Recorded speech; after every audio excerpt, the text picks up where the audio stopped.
मोदी जी को तो कहना चाहूंगा बोरी बिस्तर बांध लो और गुजरात में चले जाओ वापिस। 400 पार का नारा लगा रहे हैं ना, इस बार 40 से पार भी नहीं होंगे, ये डाउट नोट कर लो। और इस बार ईवीएम का जादू भी नहीं से चलेगा। आप क्या उम्मीद लेकर आए जीतेंगे हैं? बिल्कुल 100% जीतेंगे ना।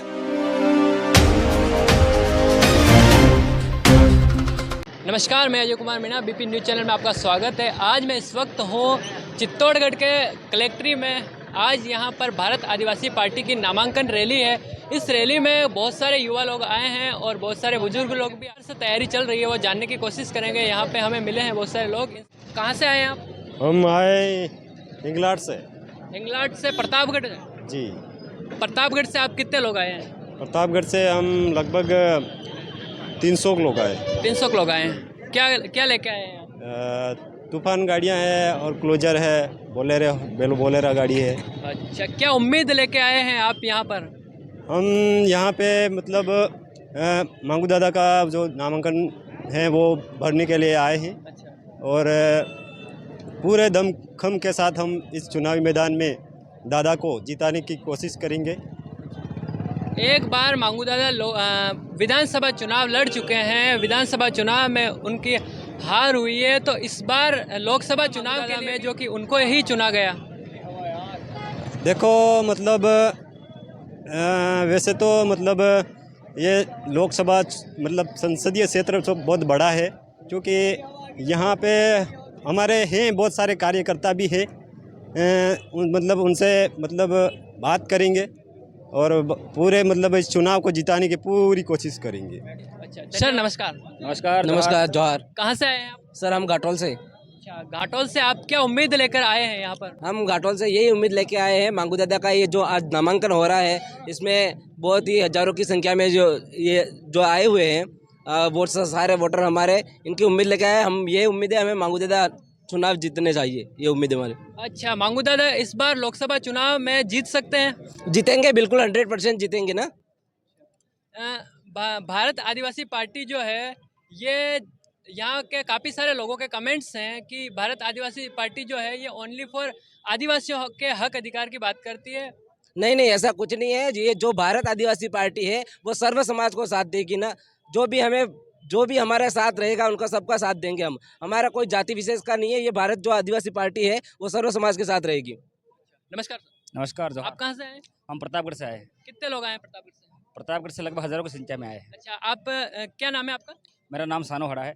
अच्छा, आप इस पार्टी के जी बिल्कुल, हमारे जो कार्य क्षेत्र है वो बहुत ही बड़ा है और पूरे भारत देश के आदिवासी है और उनके साथ रहने वाले समस्त वर्गों की आवाज़ को बुलंद करना है, संविधान को बचाना है, जल जंगल जमीन की रक्षा करना है, मानव मात्र के कल्याण के लिए यह पार्टी बनाई है हमने। किसी व्यक्ति विशेष या किसी समाज विशेष की नहीं है। यह पार्टी का नाम भले भारत आदिवासी पार्टी हो, लेकिन इनके जो उद्देश्य हैं वह भारत देश में रहने वाले समस्त वर्गों के लिए है, समस्त लोगों के अधिकार के लिए है, समस्त वर्गों के अधिकार के लिए है। अच्छा, क्या अधिकार?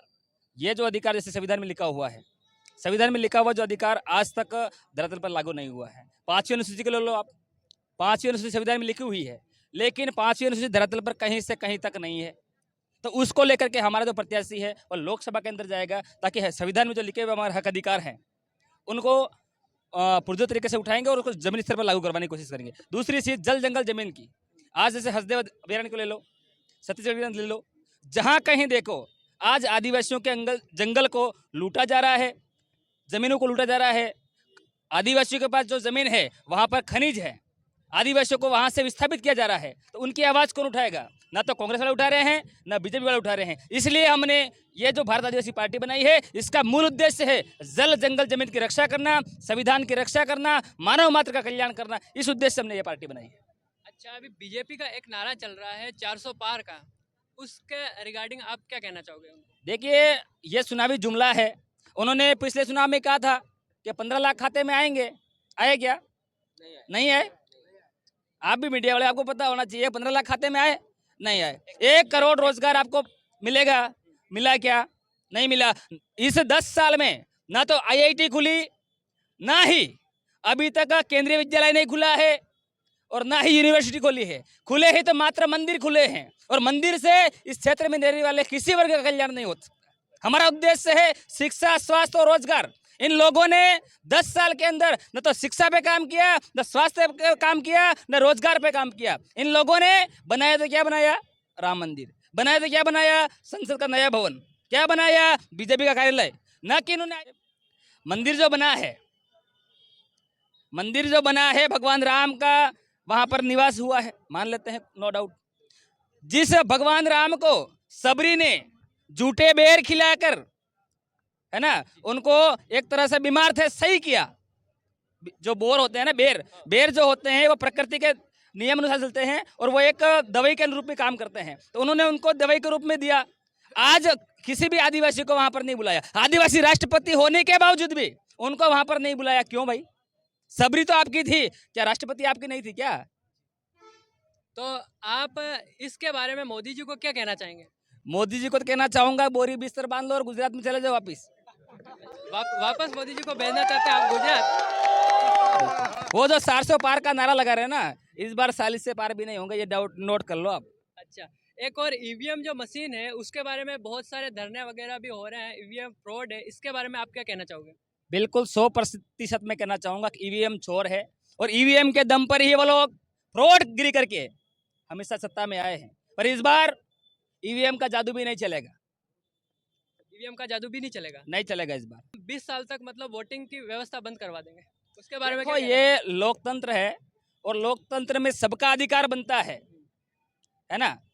तो ये लोग भले कितना भी प्रोपेगेंडा अपना ले, हम चुनाव नहीं होने देंगे 20 साल, ये राज व्यवस्था नहीं चलेगी, राज व्यवस्था नहीं चलेगी। राजा का बेटा राजा नहीं बनेगा। ठीक, मोदी है, मोदी को राजा नहीं, लोगों ने वोट देकर के बनाया था कि अच्छा काम करेगा, लेकिन किसी का अच्छा काम नहीं किया। आज भी बेरोजगारी चरम सीमा पर है। आज आदिवासी, शोषित, पीड़ित, दलित, माइनॉरिटी को घसीट के मारा जाता है। उस समय क्यों नहीं बोलते भाई? क्या इन लोगों ने बीजेपी को वोट नहीं दिया था क्या? ये पार्टी अभी बनी है भारत आदिवासी पार्टी, उससे पहले क्या लोग बीजेपी में नहीं थे? उससे पहले ये लोग कांग्रेस में नहीं थे क्या? इनके लिए उन्होंने क्या काम किया?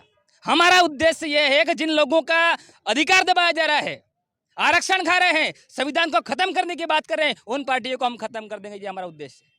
और आने वाले, आप देखना, आने वाले 10 साल के अंदर हमारा मुख्यमंत्री राजस्थान में बैठेगा, मध्य प्रदेश में बैठेगा, झारखंड में बैठा हुआ था, उसको भी एक राजनीतिक षड्यंत्र थ्रू उसको फंसाया गया है। बाकी मैं कह रहा हूँ 10 साल के अंदर हमारा प्रत्येक राज्य में मुख्यमंत्री बैठेगा और आने वाले 15 से 20 साल के अंदर हमारा प्रधानमंत्री भी बैठेगा, इतना हम कहना चाहेंगे। अभी भारत आदिवासी पार्टी छोटी है, तो इस बार 2024 में आप प्रधानमंत्री किसको देखना चाहोगे, राहुल गांधी या मोदी जी? हम तो किसी को नहीं देखना चाहते इन दोनों में से।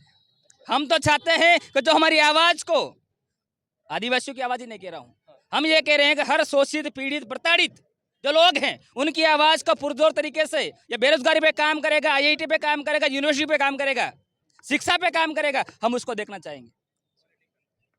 तो धन्यवाद आपको बहुत। चैनल को भी जोहार, और हम चाहते हैं कि इस आवाज को आप आगे से आगे पहुंचाएं, लोगों तक पहुंचाएं कि भारत आदिवासी पार्टी वास्तव में मानव मात्र कल्याण के लिए, प्रकृति की रक्षा के लिए, जल जंगल जमीन की रक्षा के लिए, यहाँ की नौकरी स्वास्थ्य के लिए, यहाँ